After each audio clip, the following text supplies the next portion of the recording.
खून की प्यास पार्ट 1। काली अमावस की रात थी और रात के गहरे सन्नाटे को चीरते हुए एक औरत के चीखने की आवाजें पूरे जंगल के शांत माहौल को दहशत से भर रही थी।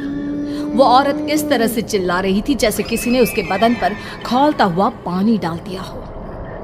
रात को अपने खेतों में पानी देने के लिए आया हुआ हरिया किसान अभी तक इन आवाज़ों को सुन नहीं पाया था, क्योंकि उसके बेटे किशन ने उसे नया नया मोबाइल फ़ोन जो लाकर दिया था शहर से, और बस उसी मोबाइल फ़ोन में ईयरफोन लगाकर वो कोई पुराना गाना सुनने में मग्न था।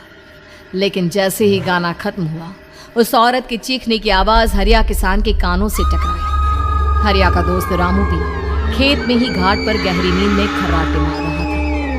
रात के उस सन्नाटे में औरत की चीखने की आवाज़ सुनकर ठंड के मौसम में भी हरिया किसान के माथे से पसीना टपकने लगा। रामू, अरे ओ रामू, अरे जल्दी उठ, क्या खर्राटे मारकर सो रहा है?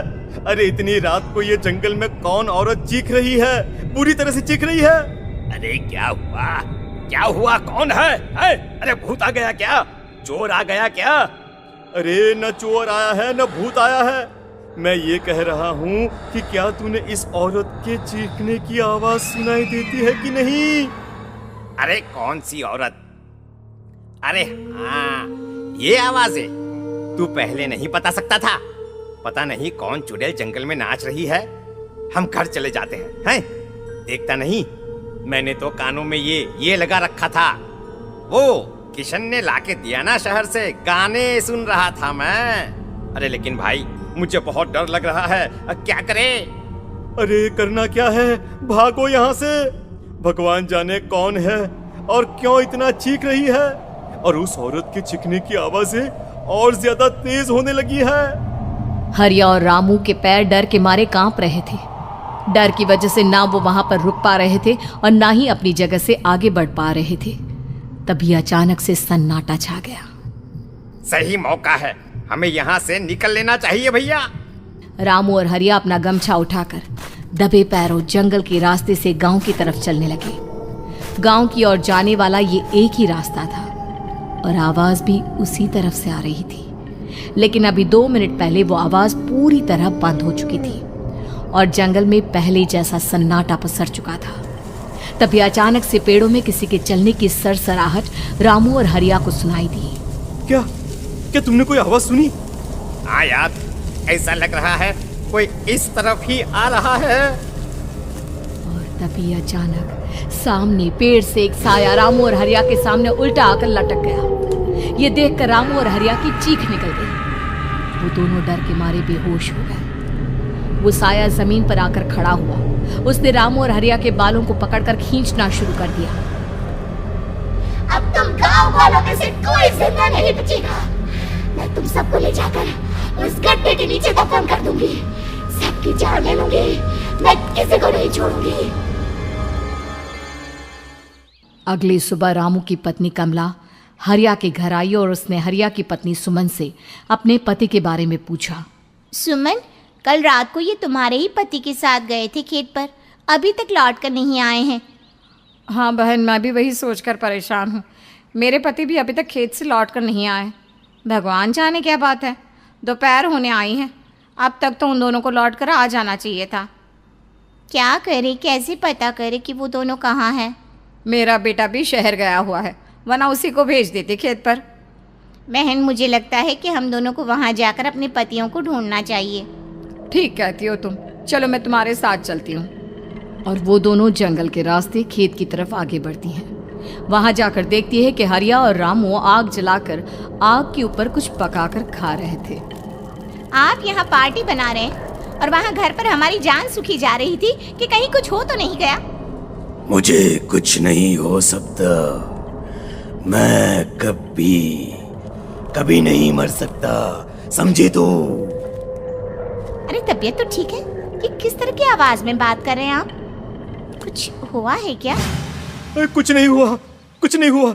बस जोरों की भूख लग रही थी, इसलिए खाना बनाकर खा रहे थे।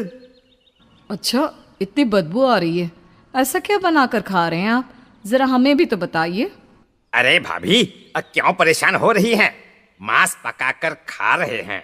एक जंगली जानवर कल रात को खेत में आ गया था। हम दोनों ने उसे मार दिया और बस उसी का मांस पक रहा है। आप भी खाइए ना, बहुत बहुत ही स्वादिष्ट है। दिमाग खराब हो गया है क्या आप दोनों का? आप दोनों मांस कब से खाने लगे, और वो भी जंगली जानवर का? चलिए अभी कभी घर चलिए। चलेंगे चलेंगे, लेकिन पहले ये मांस तो खत्म कर ले। कुछ देर बाद रामू और हरिया कमला और सुमन के पीछे पीछे गांव की तरफ चल देते हैं। रामू और हरिया की आंखें पहले जैसी नहीं रही थी, उनमें कुछ बदल गया था। रामू अपनी पत्नी कमला के साथ घर चला जाता है और हरिया अपने घर आ जाता है। देखिए, आपने जो कुछ भी किया मैं उसके लिए आपको माफ़ कर देती हूँ, लेकिन आज के बाद ये रामू के साथ जाकर मांस पकाकर खाया ना, तो इस घर में घुसने नहीं दूंगी आपको। अरे दिमाग मत खराब करो, मैं वहां खाट पर लेटकर गाने सुन रहा हूँ, मुझे परेशान मत करना आप। इतना तमाशा खड़ा कर दिया, दोपहर तक घर लौटकर नहीं आए और अब गाने सुनने। लेकिन हरिया घर के बाहर आंगन में जाकर चुपचाप लेट गया और गाने सुनने लगा। गाने सुनते सुनते हरिया को नींद आ गई। सुमन ने उसके कान से ईयर प्लग हटाया और अपने आप से कहा, जरा मैं भी तो सुनकर देखूं, ऐसे कौन से गाने सुनते हैं। उधर मोबाइल में एक अजीब सा गाना बजने लगा।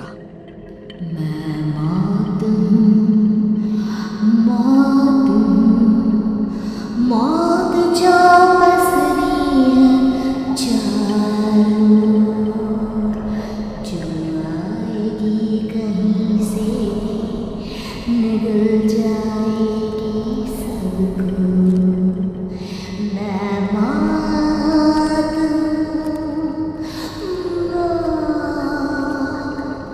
अब मैं छोड़ूंगी नहीं किसी को।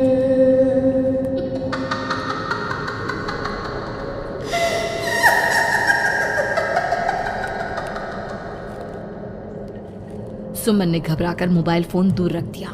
वो बुरी तरह से डर गई थी। तभी अचानक हरिया अपनी नींद से जागा और गर्दन टेढ़ी करते हुए सुमन के पास आया। क्या क्या कर रही थी? गाने सुन रही थी? वो ये कैसा गाना सुन रहे थे तुम मोबाइल के अंदर?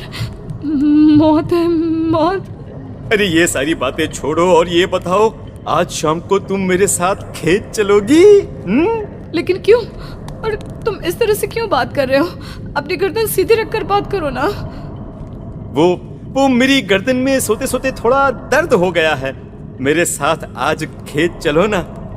तुम्हारे साथ पूरी रात रहना चाहता हूँ। कैसी बात कर रहे हैं दिन दहाड़े? जरा भी शर्म नहीं आती क्या? अरे इसमें शर्माने वाली क्या बात है? तुम पत्नी हो मेरी। पूरी रात खेत पर रहता हूँ। मुझे भी तो तुम्हारे पास आने का हक है कि नहीं? अच्छा ठीक है, चलती हूँ आपके साथ खेत पर, लेकिन फिर उस रामू को मत बुलाना। अरे कैसी बातें कर रही हो? अगर तुम मेरे पास होगी तो मैं किसी को नहीं बुलाऊंगा, सिर्फ तुम और मैं और रात का सन्नाटा। शाम के वक्त हरिया सुमन को अपने साथ खेत पर ले जाता है। आसमान में चांद पूरी तरह से चमक रहा था। हरिया ने अपने खेत में बनी हुई छोटी सी झोंपड़ी के अंदर सुमन को अपने पास बिठा लिया और उसके बालों में हाथ फिराते हुए कहा, कितनी खूबसूरत हो तुम, बहुत सुंदर लग रही हो। एक चांद से भी ज्यादा सुंदर लग रही हो। ऐसी बातें मत करिए ना, मुझे शर्म आती है। अपनी आंखें खोलकर जरा मेरी तरफ तो देखो। अरे देखो तो सही। सुमन ने शर्माते हुए जैसे ही अपनी आंखें खोली, उसके होश उड़ गए। हरिया के बड़े बड़े दांत निकल आए थे और वो पूरी तरह से एक जानवर की तरह नजर आ रहा था। कौन हो तुम मेरे पति नहीं हो। कौन हो तुम? मुझे जाने दो। लेकिन हरिया ने सुमन के हाथ को कसकर पकड़ लिया। उसके नुकीले नाखूनों की वजह से सुमन के हाथ से खून बहने लगा था। बहुत दर्द हो रहा है, मुझे जाने दो। कौन हो तुम? क्या करना चाहते हो? वही जो एक आदमी एक औरत के साथ करना चाहता है, और उसके बाद मैं तुम्हें वहीं ले जाऊंगा जहां पर तुम्हारा पति है। क्या क्या कहना चाहते हो? कहाँ है मेरा पति? जंगल के बीचों बीच उबलते हुए पानी के तालाब में, वही है तुम्हारा पति। चलो चलो, मैं तुम्हें उससे मिलवा देता हूँ, लेकिन उससे पहले तुम्हें मेरी प्यास बुझानी होगी। और इतना कहकर हरिया सुमन के ऊपर जानवरों की तरह टूट पड़ता है। आखिर कौन था वो जानवर, और क्या सुमन उसके शिकंजे से बचकर निकल पाई? जानने के लिए देखिए इस कहानी का अगला भाग।